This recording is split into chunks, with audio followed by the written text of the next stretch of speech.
Tadi kalau pendengaran, penglihatan dan pemahaman kita pakai terus dalam koridor yang baik, akan ditambah.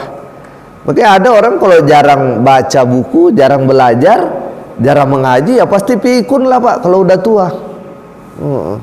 Kenapa dia pikun? Jarang dipakai itu pemberian Allah Subhanahu wa taala.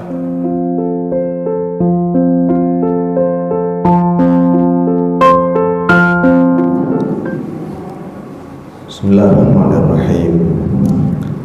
Assalamualaikum warahmatullahi wabarakatuh. Ibu-ibu jamaah salat subuh yang berbahagia, alhamdulillah pagi ini kita bersyukur bisa melanjutkan kajian kita setelah salat berjamaah. Kembali kepada kitab atau buku Madarijus Salikin dari Ibnu Qayyim Al-Jauziyah, yang pada pagi ini kita masuk ke pasal tentang syukur. Jadi waktu bulan lalu kalau tidak salah kita membahas masalah ridho ya. Jadi sebelum ridho sabar. Nah, di dalam buku tersebut waktu kita membahas masalah sabar dikatakan bahwa kalau orang bisa bersabar maka separuh dari iman itu sudah terpenuhi. Separuhnya lagi itu adalah syukur. Jadi syukur ini melengkapi keimanan seseorang. Kalau kita melihat pengantar yang diberikan oleh Ibnu Qayyim dalam buku ini, maka kedudukan syukur itu lebih tinggi daripada ridho. Jadi dia lebih tinggi daripada ridho, karena tidak mungkin orang bersyukur kalau dia tidak ridho ya. Jadi tahapannya mestinya ridho dulu baru orang bisa bersyukur. Itulah sebabnya dalam Islam syukur ini diperintahkan, kemudian dipuji, kedudukannya sangat tinggi. Kemudian kalau orang bersyukur itu diberi nama yang sama dengan nama Allah Subhanahu wa taala. Jadi salah satu nama Allah itu adalah Asy-Syakir. Orang yang bersyukur juga disebut Asy-Syakir. Kalau ada orang dalam hidupnya bersyukur, itu diberi nama Asy-Syakir.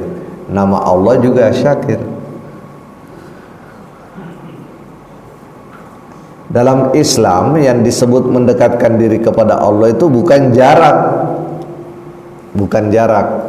Misalnya saya dengan Pak Ermas, jarak saya dekat. Saya dekat dengan Pak Ermas dari segi jarak. Tapi kalau dari segi ilmu akhlak, orang yang dekat dengan Allah itu bukan berarti jaraknya dekat dengan Allah, tapi sifatnya dekat dengan sifat Allah Subhanahu wa taala. Jadi kalau Allah itu maha bersyukur dan orang itu juga punya sifat bersyukur, nah itu dia mendekat kepada Allah Subhanahu wa taala. Kalau Allah itu adil, maha adil, kemudian ada manusia yang adil, nah itu disebut dekat dengan Allah Subhanahu wa taala. Kalau dalam kehidupan sehari-hari orang bisa orang dekat. Orang dekat itu bukan orang yang jaraknya dekat. Iya, orang dekat. Orang dekatnya Pak Presiden. Nah, itu bukan berarti sehari-hari selalu di samping Pak Presiden. Mungkin jauh, mungkin tinggalnya di Solo ya. Tapi dia orang dekat ya. Begitu juga dengan Allah Subhanahu wa taala. Tidak ada relasi antara jarak spasial dengan kedekatan orang dengan Allah Subhanahu wa taala, tapi semata-mata karena sifatnya mendekati sifat Allah Subhanahu wa taala, maka diberi nama yang sama dengan nama Allah Subhanahu wa taala. Itu sebabnya dalam tradisi para ulama, nama anak itu nggak jauh-jauh Pak. Kalau dia punya nama anak, biasanya dikasih nama ininya apa namanya itu? Kakeknya. Iya. Jadi nama kakeknya yang sudah meninggal diberikan ke anaknya. Jadi cucunya itu kembali lagi namanya sama itu. Karena dia ingin nama itu sifatnya itu kakeknya melengket ke anaknya atau cucunya tadi. Bahkan ada ulama Islam yang sangat terkenal di Indonesia namanya Imam Al-Ghazali. Imam Al-Ghazali itu kan sangat terkenal di Indonesia dengan kitabnya yang bernama Ihya Ulumuddin. Itu mungkin banyak yang tidak tahu kalau namanya Imam Al-Ghazali itu adalah, siapa namanya Imam Al-Ghazali? Muhammad. Siapa namanya bapaknya Imam Al-Ghazali? Muhammad juga. Siapa nama bapaknya? Muhammad juga. Jadi Imam Al-Ghazali itu namanya Muhammad bin Muhammad bin Muhammad. Itu susah ngurus paspor itu. Iya. Lalu sekarang paspor 3 nama ya, 3 apa namanya? 3 kata. Jadi first name, middle name, last name. Kalau dulu kan cukup 2 kata. Nah, sekarang 3 kata Imam Al-Ghazali sama semua, Muhammad.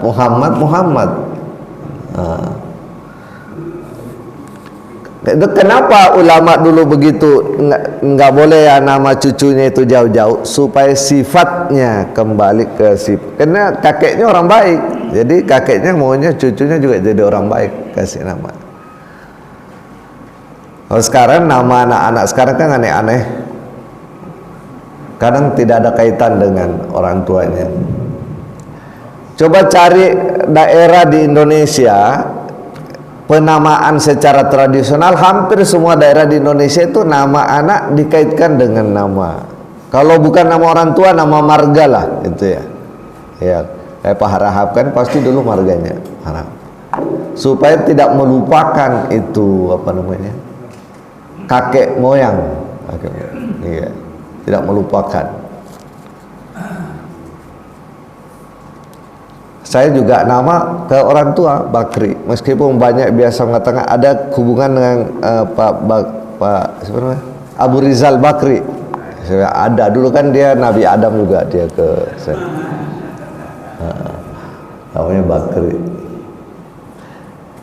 Jadi orang bersyukur ini orang yang mampu mengambil manfaat dari ayat-ayat.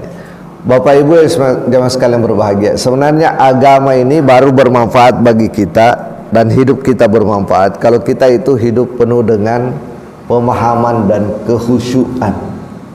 Semua peristiwa hidup yang kita lalui harus kita ambil manfaatnya sebagai ayat-ayat Allah Subhanahu wa taala.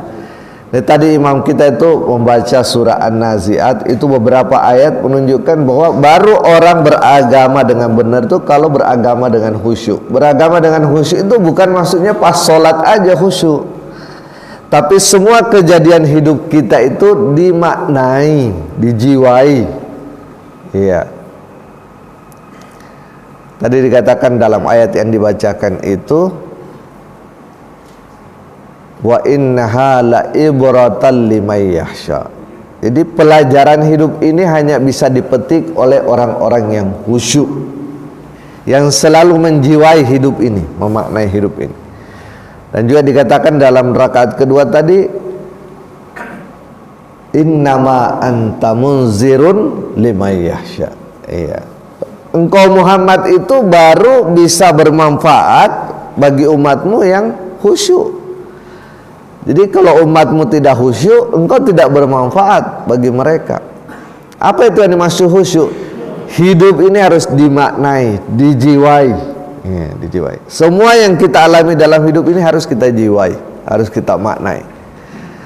Sekarang salah satu terminologi psikologi modern itu bahwa penyakit manusia modern itu adalah meaningless. Tidak bermakna dia punya hidup.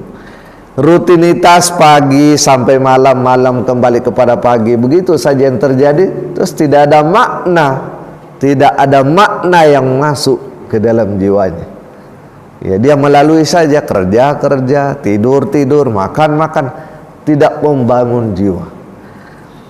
Sedangkan agama ini bermanfaat kalau hidup ini dijiwai, apapun pekerjaan kita. Ya, misalnya atlet, kelihatan atlet itu tidak ada hubungannya dengan agama, Pak. Tapi jangan heran, banyak atlet-atlet itu yang agamanya sangat bagus. Dia jiwai pekerjaannya itu, jiwai. Bahkan saya pernah ketemu seorang atlet itu, dia merasakan betul bahwa dia tidak bisa latihan kalau bukan pertolongan Allah Subhanahu wa taala. Dia rasakan, nggak mungkin saya bisa latihan, Pak, mengikuti instruksi-instruksi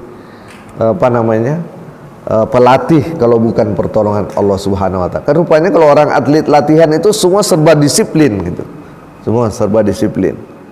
Misalnya kalau orang renang, wah itu disiplinnya luar biasa. Tidak ada gerakan dalam renang itu dia bisa ikuti instruksinya menurut dia nih atlet itu. Kalau tanpa pertolongan Allah Subhanahu wa taala. Nah, setiap dia latihan renang menambah imannya, bertambah bahagianya, imannya naik. Nah, itu namanya khusyuk dalam hidup. Maka tadi dibacakan dalam salat kita, wa innama anta munzirun liman yasha. Muhammad, engkau hanya akan berguna, bermanfaat bagi umatmu yang mengikutimu dalam keadaan khusyuk. Ya, hidup ini dia jiwai, hidup ini dia jiwai. Nah, orang yang bersyukur itu adalah orang yang seperti itu, orang yang menjiwai semua pemberian Allah Subhanahu wa taala kepadanya. Imam Ibnu Qayyim Al-Jauziyah membuka paragraf-paragraf awal pasal tentang syukur ini dengan beberapa ayat. Mungkin kita bisa renungkan sedikit, Bapak Ibu sekalian. Yang pertama, Allah Subhanahu wa taala berfirman, A'udzubillahi minasyaitonirrajim, washkuru lillahi in kuntum iyyahu ta'budun. Ini salah satu ayat yang syukur itu adalah perintah. Jadi syukur itu perintah, sama dengan sabar. Jadi sabar, syukur ini dua sayap iman. Dua-duanya diperintahkan oleh Allah Subhanahu wa taala. Bersyukurlah kalian kepada Allah Subhanahu wa taala kalau memang kalian itu hanya beribadah kepadanya. Kan ceritanya orang berislam itu beribadahnya hanya kepada Allah Subhanahu wa taala. La ma'buda illallah. Tidak ada yang disembah kecuali Allah Subhanahu wa taala. Tauhid ubudiyah biasa katakan para ahli ulama-ulama akidah mengatakan salah satu tauhid itu tauhid ubudiyah. Tauhid ubudiyah artinya la ma'buda illallah. Tidak ada yang disembah kecuali Allah. Al-Quran bilang, kalau memang tidak ada yang kamu sembah selain Allah, maka bersyukurlah. Perintah, ya, bersyukurlah. Yang kedua, Allah Subhanahu wa taala berfirman, wallahu akhrajakum min butuni ummahatikum la ta'lamuna syai'an. Allah lah yang mengeluarkan kalian dari perut ibu-ibu kalian dalam keadaan la ta'lamuna syai'an. Enggak ada yang kalian tahu apapun. Emang begitu kan ya, Pak? Waktu kita lahir kita enggak tahu apa-apa ya. Jangankan waktu lahir, mungkin 2 tahun setelah lahir pun kita nggak ingat apa yang terjadi dalam diri kita ya. Tidak banyak orang yang ingat dirinya waktu setahun 2 tahun dia setelah lahir. Apalagi waktu lahir mungkin dia tidak ingat. Kita tidak ingat waktu proses kita lahir. Kenapa? Ya karena memang belum ada memori di situ. Kita belum tahu. Badan kita maksudnya ya. Badan kita tidak, memori di otak kita tidak merekam.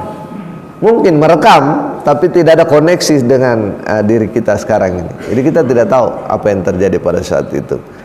Tapi begitu pemurahnya Allah Subhanahu wa taala, wa ja'ala lakumus sam'ah, lalu Allah menjadikan bagi kalian pendengaran, bukan telinga. Kalau telinga kan sudah ada waktu di dalam rahim, tapi pendengaran belum. Ya. Wa ja'ala lakumus sam'a wal absara wal af'idah. Jadi 3 instrumen paling dasar yang dianugerahkan Allah Subhanahu wa taala ke dalam diri kita itu adalah pendengaran, penglihatan dan pemahaman. Bayangkan Bapak Ibu jamaah sekalian, kalau 3 ini tidak diberikan kepada kita. Tidak diberikan penglihatan, tidak diberikan pendengaran, tidak diberikan pemahaman. Nggak ada bedanya kita dengan pohon kayu. dengan tanah, dengan beton. Nah, tapi tidak banyak orang yang mensyukuri tiga itu dalam kehidupan ini. Ya, tidak banyak orang yang mensyukuri. Biasanya orang mensyukuri penglihatan kalau kehilangan penglihatan. Mensyukuri pendengaran kalau kehilangan pendengaran. Mensyukuri pemahaman kalau mulai susah paham sesuatu. Baru dia mensyukuri. Seperti ikan, kapan ikan ingat air? Ikan itu ingat air waktu diangkat dari air, taruh di daratan, baru dia cari air itu ikan. Padahal waktu dia di dalam laut sehari-hari bersama air, di depannya air, di kirinya air, di kanannya air, belakang air, bawah air, atas air, dalam dirinya air, melengket air, tapi dia tidak ingat air pada saat itu. Kapan dia ingat air? Ditaruh oleh nelayan, diambil, taruh di atas darat, baru dia ingat air. Gelepar-gelepar dia cari air. Manusia dengan tiga tadi itu mestinya dia tahu Allah, makrifat kepada Allah. Tapi karena tiga ini dia tidak syukuri, dia tidak khusyui, dia tidak jiwai tiga pemberian Allah ini, dia tidak mengenal Allah. Padahal Allah bersamanya, Allah di kirinya, Allah di kanannya, Allah di depannya, Allah dalam dirinya, Allah di luar dirinya, Allah bersamanya, Allah lebih dekat dengan dirinya dari urat nadinya. Tapi dia lupa Allah. Kapan dia ingat Allah? Kalau nikmat Allah dicabut. Ya, seperti ikan tadi itu jadi baru nikmat. Misalnya ada orang pengusaha, bisnisnya selama ini lancar, tiba-tiba bangkrut. Nah, itu ingat Allah itu. Baru dia tahu yang dulu itu pemberian Allah itu. Jadi begitu manusia itu. Saya ada orang sehat dari dulu, tiba-tiba sakit, baru dia ingat Allah. Waktu dia sehat, dia tidak ingat Allah. Kenapa dia tidak ingat Allah? Dia tidak khusyuk dalam hidup ini. Dia tidak jiwai tiga itu pemberian Allah itu. Pendengaran, penglihatan, dan pemahaman. Dikiranya nikmat Allah itu hanya yang luar-luar sifatnya. Alhamdulillah bisa bangun rumah, nikmat Allah. Alhamdulillah bisa beli tanah, nikmat Allah. Alhamdulillah bisa menyekolahkan anak-anak sekolah sampai kerja bagus, nikmat Allah. Dia tidak sadari bahwa dirinya sendiri, ya, terutama tiga tadi itu adalah nikmat. Untuk apa kita nggak bisa kita rasakan nikmat itu kalau tiga tadi itu nggak ada, Pak? Iya. Tidak ada pendengaran, tidak ada penglihatan, tidak ada pemahaman. Misalnya anak kita semua sukses, properti banyak, tapi kita tidak bisa pahami itu, tidak mengerti, tidak kita bisa tahu, tidak bisa dengar, tidak bisa lihat, nggak ada semua itu. Jadi Allah Subhanahu Wa Taala dalam ayat ini mengatakan, la'allakum, ujungnya la'allakum tashkurun. Itu tiga itu diberikan kepada kalian supaya kalian itu bersyukur. Tapi dalam ayat lain dikatakan terlalu sedikit, wa qalilum min ibadina syakirin, terlalu sedikit dari hamba-hambaku yang bersyukur. Ayat lain yang dikutip oleh Ibnu Qayyim, wa iz ta'azzana rabbukum, ini sering kita dengar, wa iz ta'azzana rabbukum, dan ingatlah ketika Tuhanmu memaklumkan, jadi maklumat dari Tuhan, la in syakartum la azidannakum, kalau kalian bersyukur maka nikmat kalian akan ditambah. Berarti tadi kalau pendengaran, penglihatan, dan pemahaman kita pakai terus dalam koridor yang baik, akan ditambah. Makanya ada orang kalau jarang baca buku, jarang belajar, jarang mengaji, ya pasti pikun lah, Pak, kalau udah tua. Kenapa dia pikun? Jarang dipakai itu pemberian Allah Subhanahu Wa Taala. Ya. Makanya orang yang sering baca Quran, sering menyimak Quran, itu penglihatan, pendengaran, pemahamannya ditambahkan oleh Allah Subhanahu Wa Taala. Ada orang, Pak, baru usia 70 sudah mulai pikun, ya, sudah mulai lupa. Dia bawa istrinya ke mall, dia pulang sendiri, ya, sampai di rumah dia cari istrinya. Istrinya nelpon dia, Bapak di mana? Bapak sudah di rumah itu. Itu teman saya Pak, profesor. Ya. Profesor ini kan guru besar. Jadi dia apa namanya? Di bidang keilmuan dan karya keilmuan sudah banyak sekali. Ya, tapi Allah Subhanahu wa taala angkat itu, dia punya apa namanya? Karena mungkin kurang khusyuk. Dia sering nelpon ke ini, apa namanya? Ke apa namanya itu perumahan di sana dekat Grand Wisata itu, ada perumahan tua Grand Wisata itu. Apa namanya itu? Jamrut ya. Perubahan legenda ya? Iya, kota legenda. Ya dulu dia tinggal di situ. Sekarang tinggal di Selipi, tapi sering nelpon ke situ. Jadi yang nerima itu, ini Bapak udah nggak tinggal di sini, saya ngontrak di rumah Bapak itu. Nah, jadi dia pikun, usianya baru berapa gitu, belum 70 kali ya, profesor. Istrinya dia lupa Pak, sering dia lupa. Di mall, kalau dia bawa kampus lupa. Saya pun sering dia lupa. Jadi kalau saya telepon dia lupa saya. Amin Bakri yang mana? Saya bilang, yang temannya dulu itu. Nah, dia lupa. Tapi pelajarannya dia tidak lupa, teori-teorinya dia tidak lupa. Kalau dia jelaskan teori-teorinya, wah dia ini. Tapi orang dia lupa, anak dia lupa, istri dia lupa. Kadang anaknya ditanya, kamu anak keberapa ya? Anak keberapa anaknya? Anaknya yang jawab, Pak, saya anak ketiga. Nah itu. Jadi pemahaman ini kalau kita tidak pelihara, syukuri, nanti dicabut pelan-pelan oleh Allah Subhanahu wa taala waktu kita sudah tua itu. Pikun kita.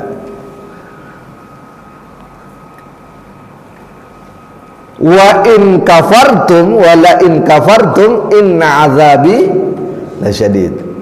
Kalau kamu tidak syukuri nikmat yang kuberikan itu, azabku keras. Salah satunya dicabut, Pak, nikmat Allah Subhanahu wa taala itu.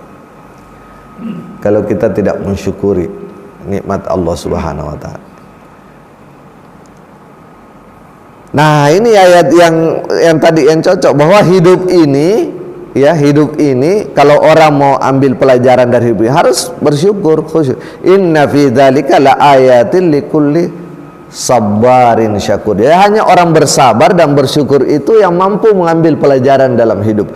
Kalau orang tidak sabar dalam hidup, tidak bersyukur dalam hidup, nggak ada pelajaran yang bisa diambil dari hidup ini. Dia lewati saja. Itu yang disebut dengan meaningless. Hidupnya tanpa makna. Ya. Dia pernah hidup tersiksa, dia pernah hidup enak, tapi nggak ada pelajaran yang dia bisa petik dari hidup ini. Kan kasihan kalau ada orang hidup begini, Pak. Udah pernah babak belur, hidup tersiksa, pernah juga enak, royal apa, tapi nggak ada pelajaran. Nggak ada pelajaran dalam hidup ini. Nggak ada yang bisa dia wariskan kepada anak cucunya, pelajaran-pelajaran. Itu berbeda itu kan. Padahal itu orang tua kalau mau meninggal, itu dalam surah Al-Baqarah diperintahkan berwasiat, Pak, kepada anak-anak. Apa yang dia mau wasiatkan kalau nggak ada pelajaran? Ya. Wasiatkan harta mah tidak perlu diwasiatkan, Pak. Itu udah jelas hukumnya. Kalau harta kan udah jelas hukum waris itu. Yang harus diwasiatkan itu pelajaran hidup kepada anak-anak waktu kita mau meninggal. Tapi nggak banyak orang tua yang punya wasiat kepada anaknya mau meninggal. Maksudnya wasiat pelajaran hidup. Kenapa? Karena dia sendiri tidak mengambil pelajaran dalam hidup ini. Tidak mendapatkan pelajaran yang Nah, orang yang bisa mengambil pelajaran berharga dari hidup ini adalah sabarin syakur. Orang yang menjalani hidup dengan sabar dan orang menjalani hidup dengan penuh kesyukuran kepada Allah Subhanahu wa taala. Sedikit sekali orang bersyukur. Al-Quran bilang sedikit sekali orang bersyukur. Kalau begini kita harus waspada, jangan-jangan tidak termasuk orang bersyukur kita. Wa qalilum min ibadis syakur. Ya, sedikit sekali dari hambaku yang bersyukur itu. Itu sebabnya Nabi pernah berkata kepada Muaz supaya Muaz selalu baca doa ini. Saya kira kita sering baca doa ini ya kalau habis sholat. Allahumma inni ala zikrika wa syukrika wa husni ibadati. Baca 8 kali, Pak, pasti hafal, Pak. Ya, yang belum hafal. Allahumma inni ala zikrika wa syukrika wa husni ibadati. Kalau sudah 9 kali nggak hafal, udah benar-benar ini, Pak, itu IQ-nya agak rendah itu. Ya. Atau udah diambil oleh Allah itu hafalannya. Kalau 8 kali, ini kan pendek sekali doanya. Kalau 8 kali dibaca itu pasti hafal. Ya. Allahumma inni ala dzikrika wa syukrika wa husni ibadati. Ya Allah, tolonglah hambamu ini supaya selalu bisa berzikir kepadamu. Karena kalau bukan engkau yang tolong hambamu, hamba selalu lalai. Kan selalu lalai kita, selalu lupa. Kalau bukan Allah yang tolong, pasti kita lalai, Pak. Jangankan di luar sholat, di dalam sholat aja kita bisa lalai. Bahkan ada orang saking seringnya lalai di dalam sholat, kalau ada barangnya dia lupa, dia bilang mudah-mudahan nanti dalam sholat ingat. Karena seringnya di dalam sholat lalai, jadi dia berpikir mudah-mudahan nanti pas sholat ingat naruh kunci di mana. Apalagi kita di luar sholat pasti sering lalai. Maka kita mohon kepada Allah memberikan pertolongan untuk selalu kita ingat kepadanya. Wa syukrika, dan tolonglah hambamu agar senantiasa bisa bersyukur. Wa husni ibadatik, dan tolonglah hambamu agar dalam beribadah ibadahnya bagus. Coba Pak lihat orang berhala itu. Orang berhala kalau bikin apa namanya itu sesajen, itu kan sesajennya yang bagus-bagus itu. Iya. Sesajen larung di laut itu nggak boleh barang-barang yang buruk. Telurnya bagus, diwarnain, apanya, pakaian di larung itu kan orang-orang berhala itu kan kalau berhala persembahannya bagus-bagus. Ya masa orang yang bertauhid ibadahnya ngasal-ngasalan. Nah maka kita mohon kepada Allah untuk menolong kita beribadah dengan baik. Konon katanya dalam sebuah riwayat, sahih sebenarnya riwayat ini, para ahli hadis mengatakan sahih, pernah Nabi kita kepergok salat tahajud oleh istrinya Aisyah. Kepergok Pak, Nabi kita kepergok salat tahajud. Apa artinya itu? Artinya Nabi kita setiap malam kalau salat tahajud tidak ketahuan oleh istrinya, tidak ketahuan. Jadi dia apa namanya itu umpat-umpat kalau mau salat tahajud. Kalau salat wajib, yaitu keluarga diajak salat. Tapi kalau salat sunnah, itu kan rahasia antara hamba dengan Tuhan. Kalau salat sunnah itu, apalagi salat tahajud. Jadi Nabi pernah kepergok salat tahajud oleh istrinya Aisyah. Terus ditanya oleh istrinya, kenapa lagi engkau ya Rasulullah, Rasul yang sudah diampuni dosanya yang telah lalu dan akan datang, masih repot-repot bangun salat tahajud seperti ini sampai kakimu bengkak. Ya kan, kalau kita saja kan yang malas salat itu kaki agak itu ya apa namanya, hitam. Iya. Ya bagaimana kalau Nabi yang salatnya itu terus menerus, salatnya lama, kalau berdiri rukuknya lama, sujudnya lama. Kalau salat sunnah ya, salat sendiri. Kenapa engkau menyiksa diri seperti ini? Maka apa kata Rasulullah kepada istrinya Aisyah? Apakah engkau tidak ingin lihat aku menjadi hamba yang bersyukur? Jadi sudah sampai begitu syukurnya Nabi itu. Jadi bukan ingin pahala, bukan ingin lagi apa namanya memiliki kedekatan dengan Tuhan, tapi hanya ingin mensyukuri saja semua nikmat yang Allah Subhanahu wa taala berikan kepadanya. Ya, itu yang namanya tingginya itu kedudukan bersyukur, tapi sedikit dan sulitnya orang-orang di dunia ini yang bersyukur. Nah, menurut Ibnu Qayyim, kalau syukur itu tidak dilandasi oleh 5 pilar ini, maka syukur kita belum sempurna. Jadi syarat supaya syukur itu sempurna, maka dia harus berlandaskan 5 sendi atau 5 pilar ini.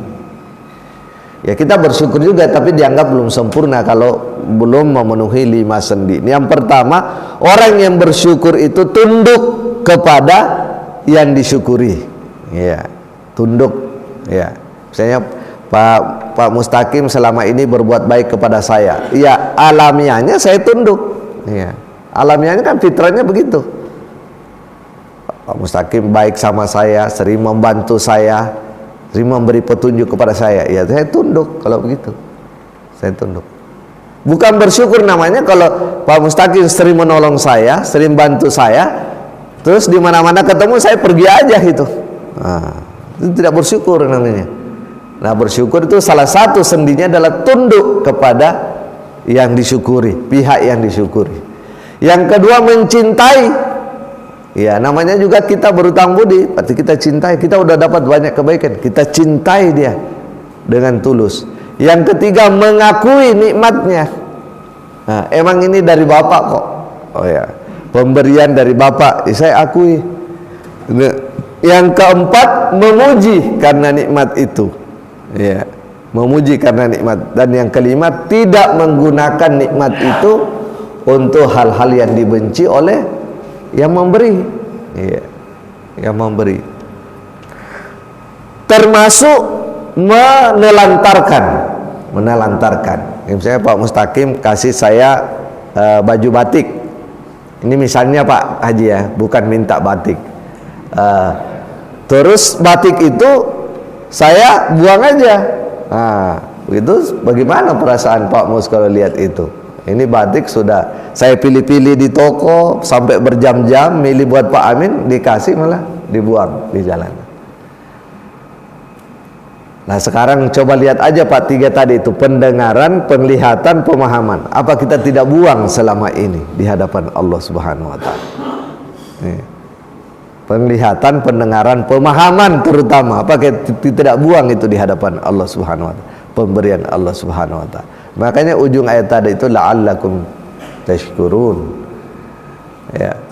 Apa bedanya memuji dan bersyukur? Beda Pak. Kalau memuji itu yang kita puji zatnya, sifatnya. Kalau bersyukur itu yang kita bersyukur kaitannya dengan nikmat pemberian dari Dia ke kita. Sekarang saya tanya, kalau Allah tidak berikan kita nikmat kepada kita, maka kita tetap memuji Allah. Apanya yang kita puji Allah? Zatnya, sifatnya, namanya. Ya. Allah maha tinggi, Allah maha berilmu, Allah maha kasih, Allah penyayang. Itu sifatnya, itu yang dipuji. Tapi kaitannya dengan nikmat yang diberikan kepada kita, itu bukan lagi memuji, tapi harus bersyukur. Nah, jadi memuji itu adalah di dalamnya syukur. Ya, dia berada di dalamnya syukur. Ibnu Qayyim al-Jauziyah mengutip pendapat Syekh Ansori yang mengarang buku Manazilus Sairin. Jadi buku Madarijus Salikin itu referensi utamanya adalah buku Manazilus Sairin yang dikarang oleh Syekh Ansori. Syekh Ansori mengatakan makna syukur itu diantaranya dalam mengetahui nikmat, menerima nikmat, dan memuji nikmat. Nah, itu salah satu makna syukur. Apa yang dimaksud mengetahui nikmat? Nikmat itu harus selalu kita ingat-ingat dalam pikiran kita. Jadi batik yang diberikan Pak Mustaqim tadi itu harus saya hadirkan selalu dalam pikiran saya. Nah, jangan kita berterima kasih waktu dikasih saja. Waktu mau ke pengantin pesta saya pakai itu batik, ingat lagi. Jangan. Jadi kalau perlu selalu batik itu dihadirkan dalam hati saya. Maka kalau saya ketemu Pak Mustaqim, beda sikap saya. Nah, begitu juga dengan nikmat Allah Subhanahu wa taala. Nikmat Allah itu harus selalu dihadirkan di dalam pikiran kita. Terutama tiga tadi itu Pak: pendengaran, penglihatan, pemahaman. Ya. Dihadirkan, apalagi nikmat yang konkret ya, yang air minum. Sekarang air minum, mulai kita sekarang merasakan air itu nikmat Allah karena air mulai berkurang. Air mulai berkurang di tempat tertentu sekarang di Indonesia. Air mulai berkurang. Nikmat AC ini mulai terasa. Ya. Karena kita tidak hadirkan selama ini. Kalau dihadirkan itu nikmat terus dalam pikiran, nah itu namanya mengetahui nikmat. Jadi mengetahui nikmat itu bukan tahu toh, tapi dihadirkan dalam pikiran. Sedangkan menerima nikmat artinya mengakui itu pemberian dan memperlihatkan kebutuhan kita kepada nikmat itu yang sebenarnya kita tidak berhak. Misalnya oksigen Pak yang kita hirup setiap hari. Kalau kita hadirkan dalam hati oksigen itu, berapa liter yang kita butuhkan oksigen dalam sehari? Ya, padahal Allah tidak wajib memberikan oksigen kepada kita itu. Allah berikan oksigen kepada diri kita. Kita akui itu, ya, bahwa kita tidak bisa membeli oksigen itu. Kalaupun diminta beli, kita tidak sanggup beli oksigen itu. Ingat di zaman Covid, satu tabung besar itu habis berapa jam itu tabung itu orang yang kena Covid itu. Harganya berapa? Bukan harganya Pak, yang mahal penjualnya nggak ada malah saat itu. Nah, itu namanya menerima, itu artinya kita akui emang saya butuh dan saya diberi tanpa saya bisa atau sanggup mendapatkannya kalau disuruh beli. Semua pemberian Allah kepada kita seperti itu, nggak bisa, nggak ada yang sanggup kita beli. Bulu-bulu alis saja ini nggak sanggup kita beli Pak. Alis nih kalau mau, saya bulu mata mulai berkurang, jadi kalau kena air itu ini repot seperti ini. Nah, saya tanya anak saya, kenapa ya bapak bulu matanya berkurang? Anak saya sadis juga jawabannya, ya usia bapak udah tua katanya. Jadi mulai kita bersyukur itu. Jadi apa yang Allah berikan kepada kita itu kalau kita akui tidak bisa kita adakan, baru kita itu namanya muncul rasa syukur. Karena kita tidak bisa adakan. Sedangkan memuji karena nikmat artinya kita puji Allah Subhanahu wa taala itu bahwa Dialah yang memberi. Dan cara memuji yang paling bagus tuh sering menyebutnya. Iya. Tadi batik kita sering sebut. Saya ketemu Pak Andi, alhamdulillah kemarin Pak Mus kasih saya batik gitu. Wa amma bi nikmati rabbika fahaddits. Iya, adapun terhadap nikmat-nikmat Tuhanmu sampaikan. Iya. Kalau hilang dompet nggak usah Pak cerita. Ya, pendam aja. Simpan saja kalau hal-hal yang buruk, yang musibah pada. Tapi kalau nikmat kasih tahu teman, alhamdulillah. Saya kemarin dapat rezeki, mari kita syukuri bersama, makan-makan, selamatan kalau kata orang Jawa. Nah, itu disampaikan kalau nikmat itu. Ini karena waktu kita saya cepatin. Jadi perintah bersyukur itu pada hakikatnya nikmat juga. Kalau kita diperintahkan Allah bersyukur, maka perintah itu adalah nikmat juga. Karena syukur kita itu kembali manfaatnya kepada bukan yang memerintah, tapi kembali kepada yang bersyukur. Wa man syakara fa innama yashkuru li nafsi. Siapa yang bersyukur, manfaatnya syukur itu kembali kepada dirinya sendiri. Jadi hakikat perintah tadi bersyukur itu hakikatnya adalah nikmat juga. Maka ada doa orang-orang soleh itu, ya Allah aku bersyukur karena aku masih bisa bersyukur. Ya Allah aku bersyukur karena masih bisa bersyukur. Ya. Yang terakhir Bapak Ibu jemaah sekalian berbahagia, materi kita pada pagi ini, derajat syukur itu ada 3 kata buku ini. Derajat yang paling rendah adalah mensyukuri hal-hal yang disukai. Kebangetan ya kalau yang paling rendah ini orang tidak syukuri ya.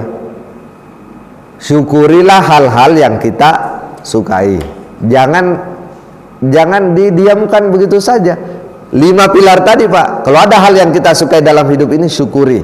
Dengan bagaimana cara mensyukuri? 5 pilar tadi. Iya, 5 pilar. Minimal jangan dipakai untuk kedurhakaan nikmat Allah Subhanahu wa taala. Minimal, kan tadi ada 5 itu. Minimal jangan dipakai untuk kedurhakaan. Seperti waktu kita, kesenggangan kita, kesehatan itu kan semua kita sukai. Syukuri itu semua. Nah, tingkatan syukur yang kedua yang lebih berat, yang lebih tinggi adalah mensyukuri sesuatu yang dibenci. Gimana itu Pak? Mensyukuri sesuatu yang kita tidak suka. Bagaimana memahaminya ini? Pernah nggak bapak-bapak mensyukuri sesuatu yang dibenci? Tetap bersyukur kepada yang memberikan kebencian itu. Pernah nggak Pak? Pernah pasti. Tapi bukan kepada Allah, kepada pacar dulu waktu masih muda. Ya, kita pergi ke rumahnya orang yang kita cintai, ya. Dia bilang jam 7, kita udah ke situ sebelum jam 7, jam 9 dia baru datang. Tapi karena kita cintai, dia sayangi, itu nyamuk juga nggak terasa nunggu itu. Karena kita cinta dia, kita cinta dia. Jadi kalau orang melihat Allah Subhanahu wa taala sebagai sesuatu yang menarik, indah, penyayang, pengasih sampai kita terserap ke dalamnya, maka hal-hal yang kita benci pun tetap kita syukuri. Karena yang kita lihat Tuhan secara keseluruhan, seperti dulu melihat si wanita itu secara keseluruhan. Hujanlah, apalah ke rumahnya, tidak ada masalah itu, basah. Sampai ditanya oleh calon mertua, kasihan ya lama mau enggak apa baru 5 menit. Begitu kan, begitu Pak dulu. Yang ketiga yang paling tinggi, syukur yang paling tinggi ya, ini mungkin para nabi dan orang-orang soleh, syukurnya itu dia tidak lagi melihat apa yang dia rasakan. Jadi yang dia lihat itu, kalau dia dapat nikmat, dia dapat musibah, bukan lagi musibah dan nikmat yang dia lihat. Yang dia lihat selalu Allah Subhanahu wa taala. Ya. Yang dia lihat Allah Subhanahu wa taala. Nah, orang seperti inilah yang sampai kepada tauhid yang sejati. Namanya tauhid wahidiyah, yakni tidak pernah dia melihat apa yang terjadi dalam dirinya kecuali itu semua adalah yang dia lihat Allah Subhanahu wa taala. Mau terjadi seperti sekarang misalnya orang, kemarin ada orang nanya saya, bagaimana Bapak melihat itu kekejaman yang terjadi di Gaza sekarang ini? Itu kan kekejaman, Pak. Anak kecil, bayi, ya. Tentara Israel itu kan suka membuat penyiksaan-penyiksaan itu. Misalnya orang sudah mati ditusuk duburnya dengan bendera Palestina. Jadi dia bikin bendera Palestina, itu dia tusuk pantat mayat-mayat di Gaza itu. Jadi dia puas dengan itu. Bagaimana Bapak melihat kekejaman seperti itu? Itu fenomena dunia, saya bilang. Jadi dunia itu dipergilirkan di apa? Yang kita lihat itu adalah keindahan Tuhan sebenarnya. Itu cara Tuhan memperlihatkan kepada kita hukum di dunia. Hukum di dunia. Begitulah dunia. Ya, orang dipergilirkan, kalah menang, kejam, orang baik, orang ini. Itu semua untuk kita pelajari saja sebenarnya. Kita mengambil pelajaran. Jadi tidak ada di situ sebenarnya. Keburukan itu relatif. Ya, orang Israel Zionis ini buruk kalau kita ukur dengan kebenaran. Tapi kalau kehidupan secara keseluruhan, iblis pun adalah sebuah keindahan yang diciptakan Tuhan. Jadi kalau iblis tidak ada ini, maka tidak ada pertarungan antara baik dan buruk. Tidak ada. Kebaikan tidak bermakna kalau tidak ada iblis. Perjuangan orang-orang Palestina, orang yang mati syahid itu tidak bermakna kalau tidak ada orang jahat seperti Zionis itu. Jadi begitulah kehidupan, kita lihat itu. Maka kita lihat para pejuang Palestina itu mereka datang menyambut syahid. Kemarin malam orang-orang Israel bingung karena itu sekarang modelnya pejuang Hizbullah itu masuk, Pak, ke kota Israel. Dia masuk, nembak, ngebom, terus dia menghilang.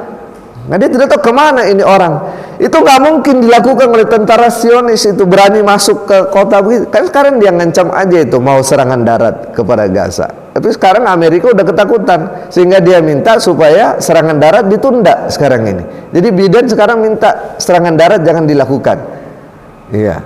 Israel yang berperang, Amerika yang ketakutan sekarang, coba. Dia minta kalau Perdana Menteri itu kan pasti mau nunjukin, karena setiap pemilu di Israel kan mau nunjukin tuh, yang menang kan selalu didukung oleh negara barat. Kalau Perdana Menteri itu keras terhadap Gaza, kalau dia tidak keras terhadap Gaza susah didukung oleh barat, Pak, susah menang dia jadi Perdana Menteri. Nah, tapi barat ketakutan sekarang ini kalau Israel melakukan serangan barat. Jadi Amerika kemarin malam minta kepada Netanyahu jangan dulu, tunda dulu. Dia nggak bilang jangan melakukan, kan gengsi juga ke dunia internasional. Nanti dibilang takut kan. Jadi bilang tunda dulu serangan darat. Karena belum saja serangan darat, sekarang ini pasukan milisi negara-negara Islam itu sudah mulai bergerak.